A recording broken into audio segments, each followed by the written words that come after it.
converso agora com o Dr. Sérgio Smolentzov, ele é diretor clínico da Santa Casa de Araçatuba, e o nosso assunto vai ser o encaminhamento indevido de pacientes que cidades da região fazem aqui para Araçatuba, para a Santa Casa de Araçatuba, que é um hospital referência na região.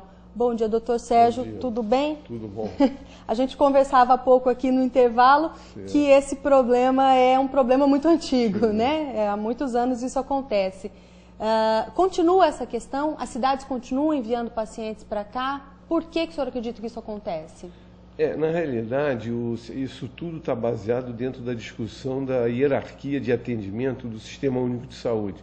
O SUS, ele hoje se organizou muito e todos os prestadores, que são os hospitais, assumem compromisso para executar determinado tipo de procedimento. Certo. E isso é dividido assim, média, alta e baixa complexidade. Vamos dizer, baixa, média e alta complexidade. Então, por exemplo, uma criança que tem uma fratura em galho verde, uma fratura chamada em galho verde, que é uma fratura sem consequência nenhuma, essa criança mora em Mirandópolis. Mirandópolis tem um hospital que está qualificado, do Estado, que está qualificado para atender aquela criança. Então, essa criança não pode ser encaminhada para uma rede de atendimento mais qualificado, porque foi pactuado que aquele hospital tem que atender. Então, o que acontece em linhas gerais? Há uma série de falhas. Uma vez é o médico que não foi, a outra vez é o material que está faltando, a outra vez é a família que não conhece, e em suma. E essa situação acaba havendo vários probleminhas e vem para a referência principal da região, que é a Santa Casa de Araçatuba. E chega aqui e a gente atende. Gostaria até de deixar bem claro que, na verdade, esse encaminhamento indevido é, assim, hospitais dessas cidades que teriam condições de atender essas situações, como o exemplo que o senhor deu agora, né, uma lesão leve numa criança, ou em qualquer outra pessoa, claro, né?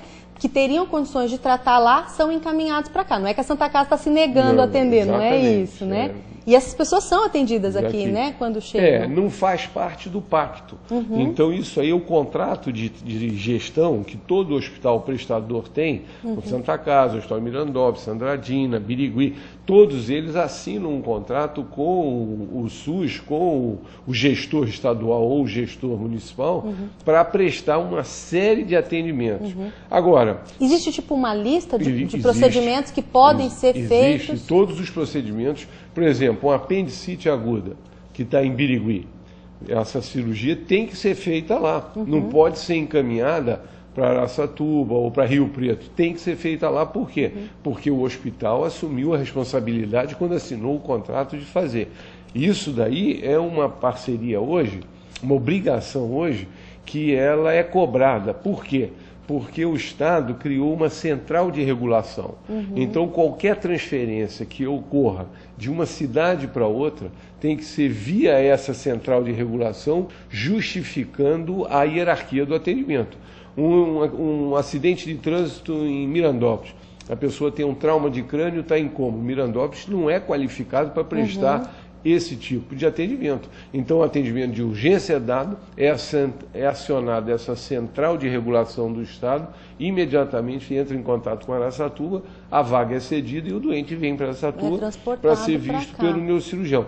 É assim que a engrenagem funciona. Agora, se eu começar a botar apendicite aguda, se eu começar a botar fraturas de baixa complexidade, eu vou começar a ocupar leitos e quando precisar atender os casos mais graves, não vou atender. Certo. Agora, o paciente em questão, por exemplo, se ele está em outra cidade, ele não tem condições de saber o que pode ser atendido na cidade dele e o que pode ser trazido para cá. Como é que o paciente, no caso, poderia se informar para cobrar que esse atendimento seja feito lá, até para ele não ser deslocado, né, com dor, às vezes até passando mal, para fazer essa viagem até Araçatuba?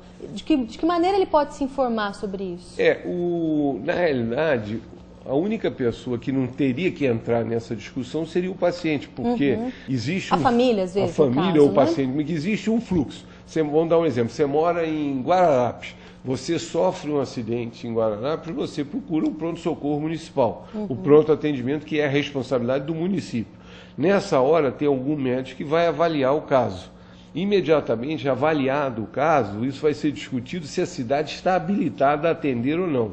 Habilitada de que maneira? Se a cidade tem os compromissos assumidos com os atendimentos e aquele caso se encaixa.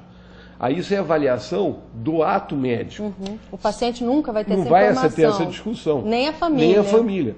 Agora, se de repente precisa do ortopedista e ele garantia o ortopedista, mas esse ortopedista não veio, isso já entra dentro de uma discussão que não compete.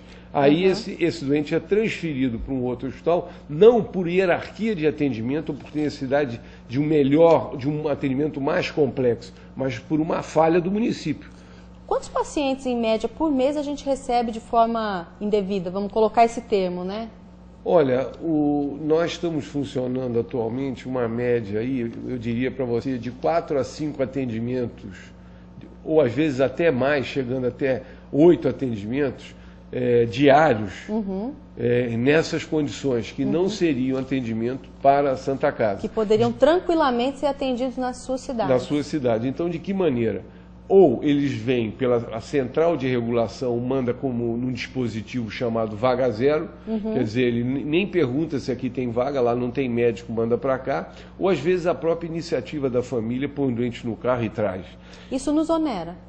Isso onera, isso ocupa a vaga e dificulta o atendimento que a gente é qualificado para isso. Dá para saber em quanto isso nos onera, doutor Sérgio? Não, isso assim, financeiramente, eu não tenho esses dados para te dizer, mas isso é uma situação que compromete muito o fluxo de atendimento dentro da instituição, porque o hospital vive numa situação de sobrecarga máxima, porque a gente é referência de 700 mil habitantes. Então você pega um hospital que está com lotação 100%, com os profissionais de atendimento no seu limite, e aí começa a ter um atendimento que não é da alçada da instituição, são atendimentos que representam a falha da região, aí a situação fica complicada. Agora, eu queria dizer o seguinte, aproveitar essa discussão, que o SUS está se rediscutindo. O SUS hoje não é simplesmente eu atendo o SUS, você assina um contrato, o subfinanciamento que é evidente que tem no SUS, tanto do hospital quanto do profissional, também repercute muito nisso. Por quê? Porque as cidades não têm contratos com os profissionais, nem com os prestadores e nem com os fornecedores. Por quê? Porque elas, financeiramente, todos estão em situação difícil. Então, são contratos frágeis. Por quê? Porque o atraso do pagamento é pago de maneira, às vezes, não a preço de mercado.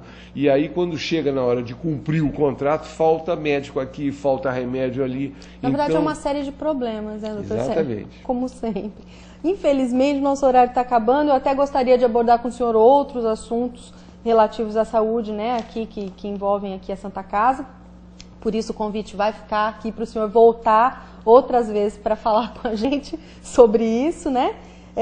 E também deixar aberto aqui para gestores de outras cidades que quiserem justificar aí o motivo que estão fazendo essa empurroterapia, que é o nome dado pelos médicos aqui, né, para o hospital, para esse tipo de ação, que está aberto também o canal para o pessoal vir até aqui, conversar com a gente, colocar aí os seus motivos e vamos abrir essa discussão para todo mundo, né, doutor Sérgio? Perfeitamente. Acho que é discutindo, conversando que a gente chega aí a soluções. Eu agradeço muito a sua presença aqui. Um ótimo dia para o senhor. Lembrando que o conteúdo da entrevista, ele fica disponível também no portal da Folha da Região, que é o folhadarregião.com.br.